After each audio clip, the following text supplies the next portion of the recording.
The morning sun cast long shadows across the deck of the USS Enterprise as Commander Wade McCluskey squinted into the endless Pacific horizon. It was June 3, 1942, and the American fleet steamed northwest toward what would become the most decisive naval battle in the Pacific theater. The salt spray mixed with diesel fumes created an intoxicating cocktail of war, while somewhere beyond the curve of the earth, Admiral Chester Nimitz's gamble was about to unfold. 6 months after Pearl Harbor had awakened the sleeping giant, the Japanese Imperial Navy commanded the Pacific like ancient sea gods. Admiral Isoroku Yamamoto, architect of the Pearl Harbor attack, now set his sights on Midway Atoll, a tiny speck of coral and sand that held the key to America's Pacific defense. His plan was audacious in its scope: crush the remaining American carrier fleet in one decisive blow, force President Franklin Roosevelt to negotiate peace, and secure Japanese dominance from the Aleutians to Australia. But Yamamoto had underestimated American ingenuity.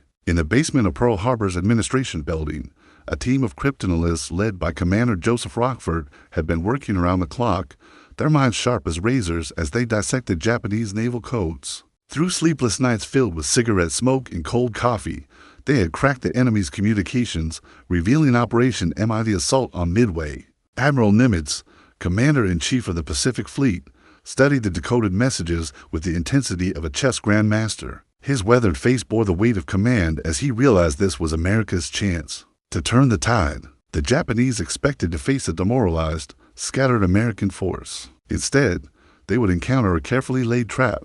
Task Force 16, commanded by Rear Admiral Raymond Spruance aboard the Enterprise, had already departed Pearl Harbor under cover of darkness. Task Force 17, led by Rear Admiral Frank Fletcher on the damaged but operational Yorktown, followed close behind. The Yorktown, her wounds from the Coral Sea still fresh, had been repaired in an impossible 72 hours, a testament to American industrial might and determination. As referenced in Samuel Eliot Morrison's comprehensive naval histories, the American forces consisted of 3 aircraft carriers, 8 cruisers, and 15 destroyers, facing the Japanese armada of 4 aircraft carriers, 7 battleships, and dozens of supporting vessels. On paper, the odds favored the rising sun, but numbers alone would not determine this battle's outcome. Lieutenant Commander John Waldron paced the deck of the Hornet, his torpedo squadron preparing for what many suspected would be a one-way mission. The Douglas TBD Devastator torpedo bombers were outdated, their crews undertrained for the hell they were about to face.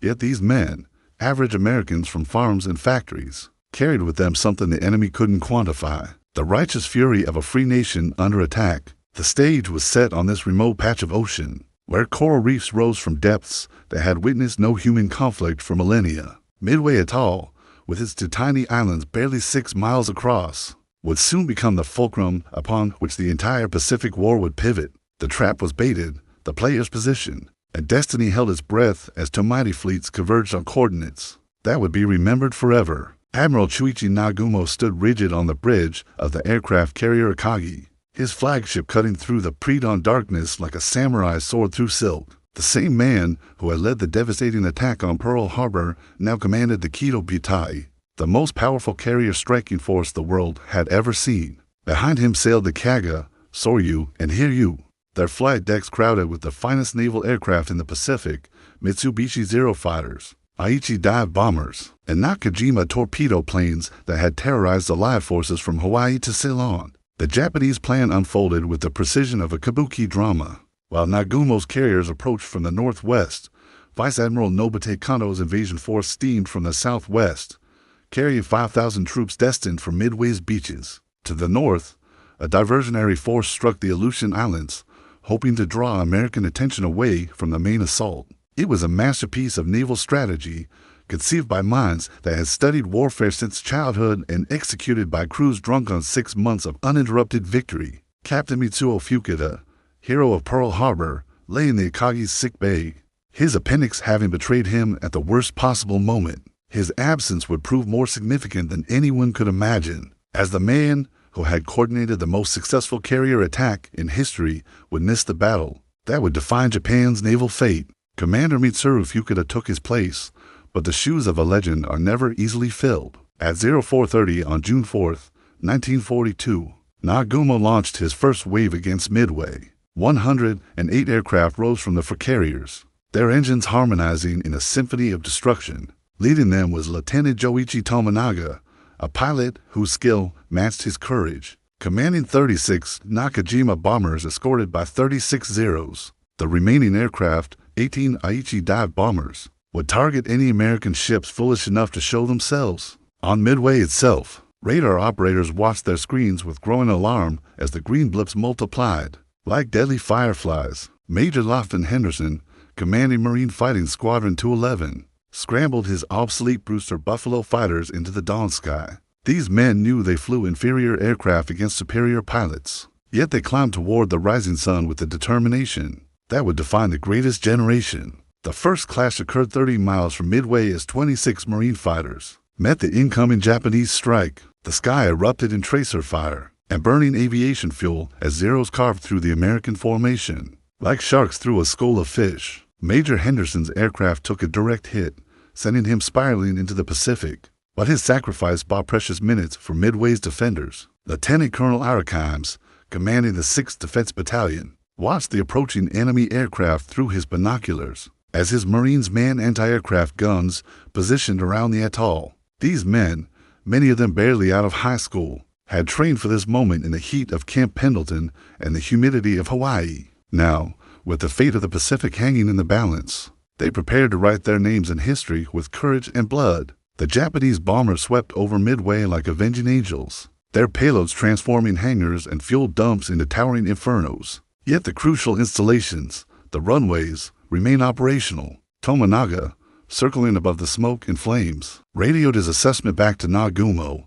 There's need for a second attack. Those 8 words would alter the course of the entire battle, setting in motion a chain of events that would humble the seemingly invincible WWII and mark the beginning of Japan's long retreat across the Pacific. At 0705, the moment Admiral Nagumo had dreaded arrived with the piercing wail of the Akagi's alarm system. Enemy carriers bearing 030 degrees. The lookout's voice carried across the flag bridge like a death sentence, shattering the Japanese admiral's assumptions about American naval strength. Nagumo had expected to face land-based aircraft from Midway, not the carrier forces he thought were scattered across the vast Pacific. The sighting report came from reconnaissance seaplane pilot Warrant Officer Amari, whose keen eyes had spotted the masts of Task Force 16 on the northern horizon. Aboard the Enterprise, Admiral Spruance had already committed his forces to the attack, launching every available aircraft in a desperate gamble that would make or break the American Pacific Fleet. The die was cast, and there could be no retreat from the battle that would determine the war's trajectory. Lieutenant Commander Eugene Lindsay led Torpedo Squadron 6 from the Enterprise, his obsolete Douglas Devastators struggling to maintain formation as they skimmed the wave tops toward the Japanese fleet. Behind him flew 10 more TBDs, their crews knowing they faced almost certain death in aircraft that were flying coffins against the superior Zeros. These men, farm boys from Iowa, factory workers from Detroit, college students from California, carried America's hopes in their bomb bays. The first to reach the enemy was Torpedo Squadron 8 from the Hornet, led by Lieutenant Commander John Waldron, a man who had predicted this exact scenario in his final briefing. "We will go in and attack regardless of consequences," he had told his men. "The Japanese are going to pay for Pearl Harbor, and we're going to collect the bill." 15 TBDs ducked toward the WWII, their torpedoes armed and ready for the supreme sacrifice. What followed was slaughter on an industrial scale. Zero fighters swarmed the American torpedo bombers like hornets protecting their nest, their 20mm cannons and machine guns turning the slow, level-flying Devastators into floating pyres. One by one, Waldron's aircraft tumbled into the Pacific, taking with them some of the finest naval aviators America had ever produced. Only Ensign George Gay survived, floating in his life jacket as he watched the battle unfold around him. Torpedo Squadron 6 met the same fate as Lindsay's force was decimated by the Combat Air Patrol. The squadron commander himself fell victim to a Zero's guns, his aircraft cartwheeling into the sea in a shower of spray and flame. Of the 14 TBDs that attacked the Japanese carriers, only 4 would return to the Enterprise, their torpedoes failing to score a single hit on the enemy vessels. From the Yorktown came Torpedo Squadron 3, led by Lieutenant Commander Lance Massey, continuing the suicidal attacks that seemed to achieve nothing but the wholesale destruction of American air crews. Yet these seemingly futile assaults served a crucial purpose. drawing the Japanese combat air patrol down to sea level and exhausting their ammunition. In the process of annihilating the torpedo squadrons, high above the carnage, Lieutenant Commander Wade McCluskey circled with 37 Dauntless dive bombers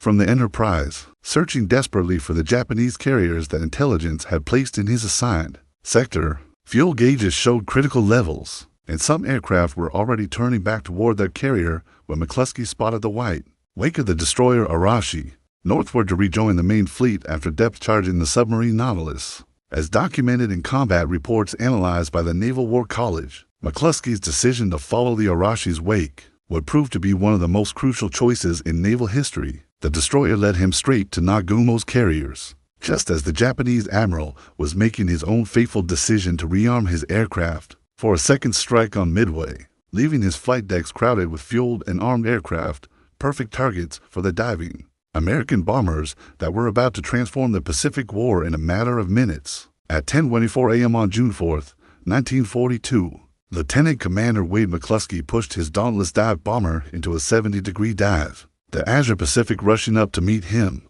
As he lined up the aircraft carrier Kaga in his bomb sight, behind him, 36 more SPD Dauntlesses followed in perfect formation, their crews finally achieving the surprise that had eluded the torpedo squadrons. The sacrifice of torpedo squadrons 6, 8, and 3 had not been in vain. The Japanese combat air patrol was scattered at sea level, unable to interfere with the American dive bombers now plummeting from 17,000 feet. Aboard the Kaga, Captain Jisaku Okada watched in horror as black dots appeared in the sky above his ship, growing larger by the second. His carrier's flight deck was a maze of armed aircraft, fuel hoses, and ordnance carts, the perfect recipe for catastrophe. Air attack.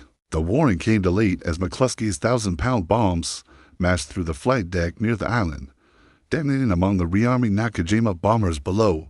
The explosion that followed defied description. Aviation gasoline ignited in sheets of flame that raced across the hangar deck, while secondary explosions from armed aircraft created a chain reaction of destruction that transformed the pride of the Imperial Navy into a floating inferno. Within minutes, the Kaga, veteran of Pearl Harbor, Wake Island, and the Dutch East Indies, was burning from stem to stern, her crew abandoning ship as ammunition cooked off in thunderous detonations. Simultaneously, Lieutenant Best led a second division of Enterprise dive bombers against the flagship Akagi. His bomb struck just aft of the midship's elevator, punching through to the hangar deck where it ignited fuel vapors and armed torpedo bombers. Admiral Nagumo, the architect of Pearl Harbor's devastation, found himself trapped on a bridge surrounded by flames and smoke, his mighty Kido Butai dissolving around him like a fever dream. The Soryu fell victim to Yorktown's Air Group 3, led by Lieutenant Commander Maxwell Leslie. 17 Dauntlesses screamed down through the thin air,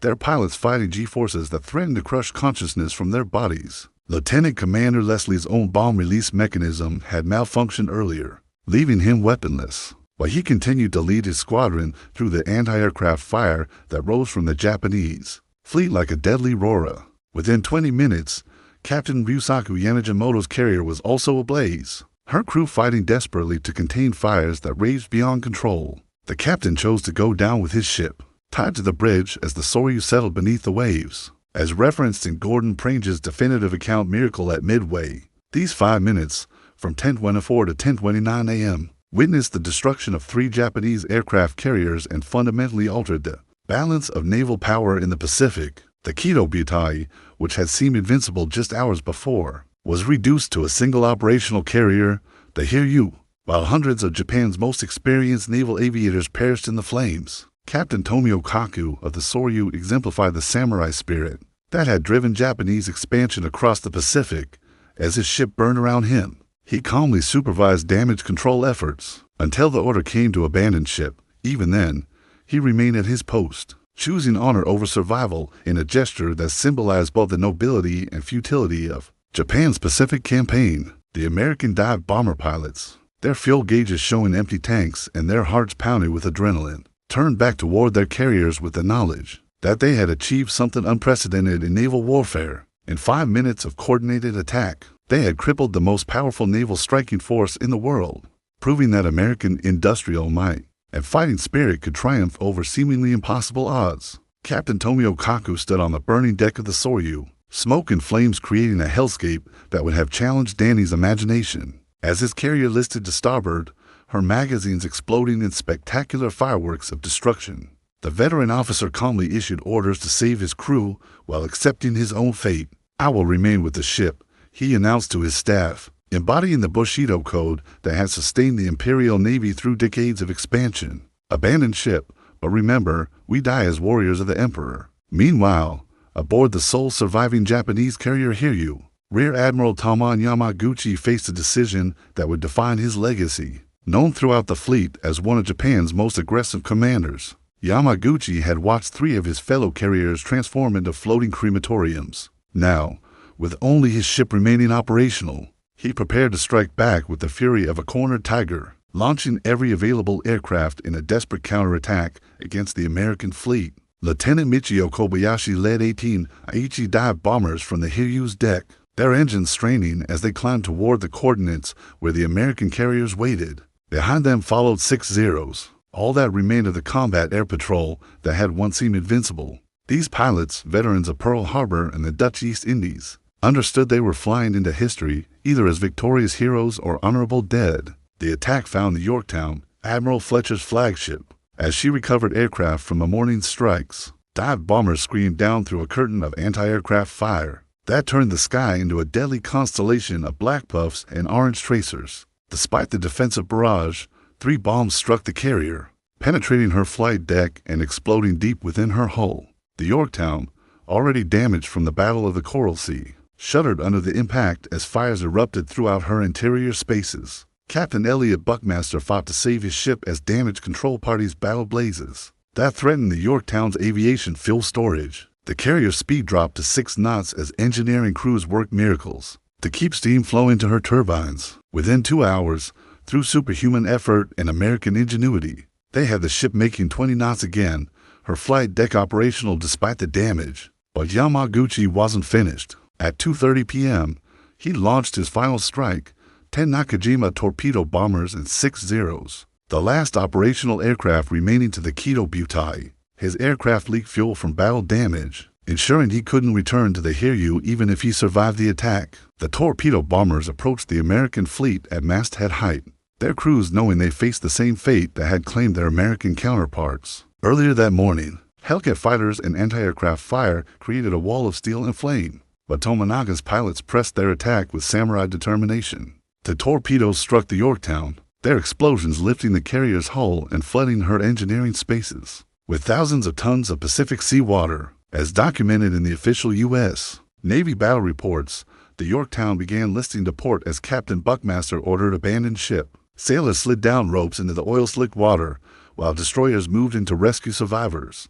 The carrier that had helped win the Battle of the Coral Sea and played a crucial role at Midway was dying, her crew swimming away from the ship they had called home. Yet even as the Yorktown settled deeper in the water, American revenge was already airborne. Dive bombers from the Enterprise and Hornet had located the Hiryu, the last of Nagumo's carriers. At 5:07 p.m., they dove through the same deadly sky that had claimed so many of their comrades, their bombs finding their target with devastating accuracy. The Hiryu erupted in the same catastrophic fires that had consumed her sister ships, Admiral Yamaguchi choosing to die with his vessel rather than survive the destruction of the Kido Butai. The sun hung low over the Pacific on June 4, 1942, painting the smoke-stained horizon in shades of crimson that seemed to mirror the blood spill. In the greatest carrier battle in naval history, Admiral Nagumo, his uniform singed and his face blackened by smoke, stood on the bridge of the light cruiser Nagara, watching his life's work burn across the darkening ocean. For aircraft carriers, the Akagi, Kaga, Soryu, and Hiryu lay dead in the water or had already slipped beneath the waves, taking with them over 300 irreplaceable pilots. And the myth of Japanese naval invincibility. Aboard the destroyer Tanakaze, Captain Motoi Katsumi coordinated the rescue of survivors from the burning carriers, his crew pulling oil-soaked sailors from water that glowed with aviation fuel and reflected the flames of dying warships. Among the rescued was Captain Jisaku Okada of the Kaga. His hands burned as he had fought desperately to save his ship. These men, who had awakened America with their attack on Pearl Harbor, now found themselves floating in the same Pacific they had once dominated. The human cost of Japan's defeat extended far beyond the loss of ships and aircraft. Hundreds of the Empire's most experienced naval aviators, Men who had trained for years and possessed combat experience from China to Ceylon perished in the flames or drowned in the Pacific swells. Unlike American industrial capacity, which could replace aircraft faster than pilots could be trained to fly them, Japan's pilot training programs could never recover from this single day's losses. The flower of Japanese naval aviation had been cut down in one terrible afternoon. Admiral Yamamoto, aboard the battleship Yamato 300 miles to the west, received the devastating reports with the stoicism of a warrior who understood that fate had turned against him. The architect of Pearl Harbor recognized that his carefully crafted plan had not merely failed. It had created the conditions for Japan's ultimate defeat in the Pacific. "I fear we have only awakened a sleeping giant," he had reportedly said after Pearl Harbor. Now that giant was fully roused and seeking vengeance. Meanwhile, Admiral Spruance, now commanding the American task force after Admiral Fletcher's transfer to a cruiser, following the Yorktown's damage, faced his own crucial decisions. With the Japanese carrier threat neutralized, he possessed the opportunity to pursue the retreating enemy fleet and potentially destroy Yamamoto's battleships. Yet wisdom born of experience counseled caution. His pilots were exhausted, his aircraft needed maintenance, and the Japanese still possessed formidable surface forces capable of night action.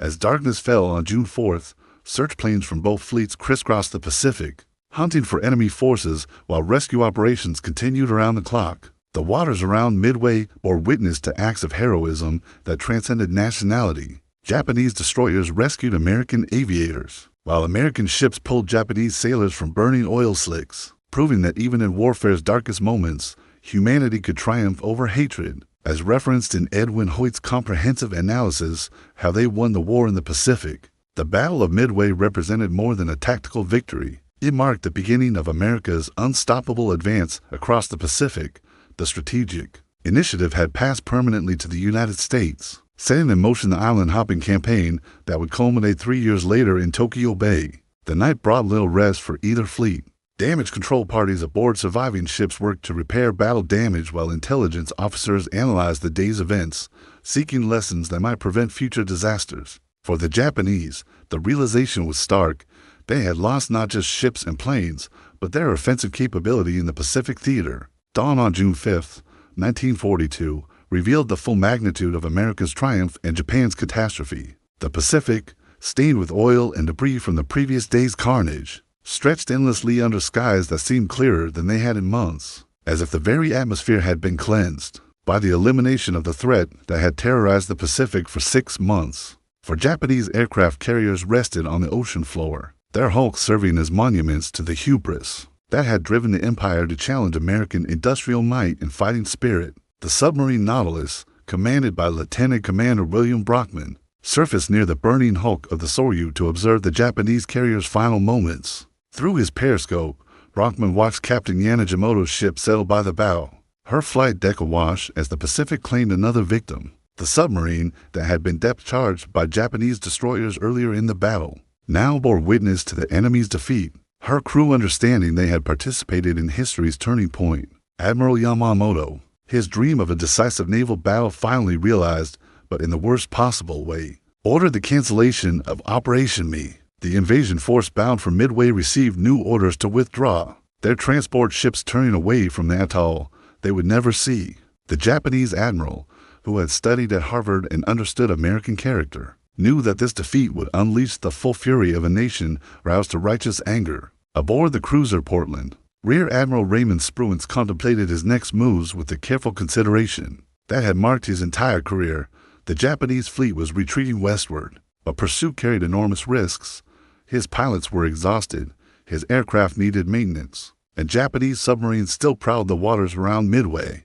The proven course was consolidation, ensuring that victory achieved was not squandered through overconfidence. The human drama continued to unfold as rescue operations persisted throughout the morning. The Yorktown, despite heroic efforts by salvage crews, continued settling deeper into the Pacific. Captain Buckmaster's ship, which had been brought back from near destruction at Coral Sea in an incredible 72-hour repair job, was finally succumbing to her wounds. At dawn on June 6th, the Japanese submarine I-168 delivered the coup de grace, her torpedoes sending both the Yorktown and the destroyer Hammond to the bottom. Lieutenant Commander John Thatch, leading Fighting Squadron 3, had revolutionized fighter tactics with his Thatch WWII formation, allowing inferior American fighters to compete with the superior Zero. His innovations, born from careful study of enemy capabilities and honest assessment of American weaknesses, exemplified the adaptability that would characterize the American war effort. Unlike their enemies,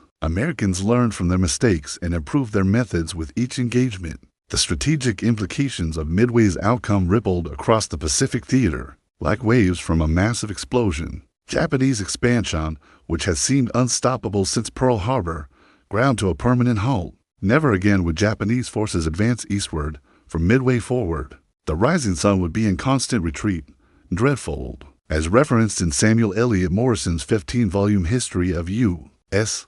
Naval Operations in World War II, Midway marked the end of Japanese offensive capability in the Pacific and began the long American advance that would continue for 3 years across thousands of miles of ocean. The battle demonstrated that American democracy, when aroused to action, could outfight and outproduce any totalitarian regime. The cost of victory was measured not only in ships and aircraft, but in the lives of young men who would never return home.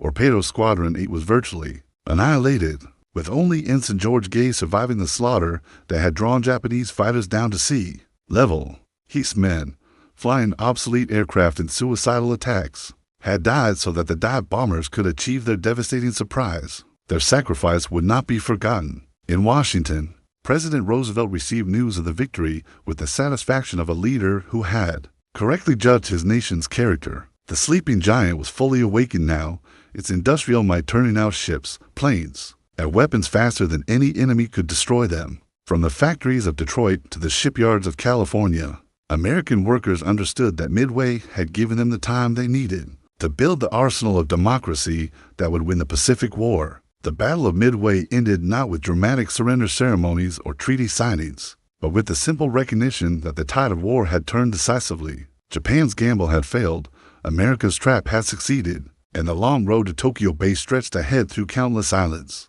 and battles yet to be fought. But on this remote atoll, where coral reefs rose from depths that had known peace for millennia, the outcome of the Pacific War had been determined in 6 minutes of dive bombing. That changed the world forever.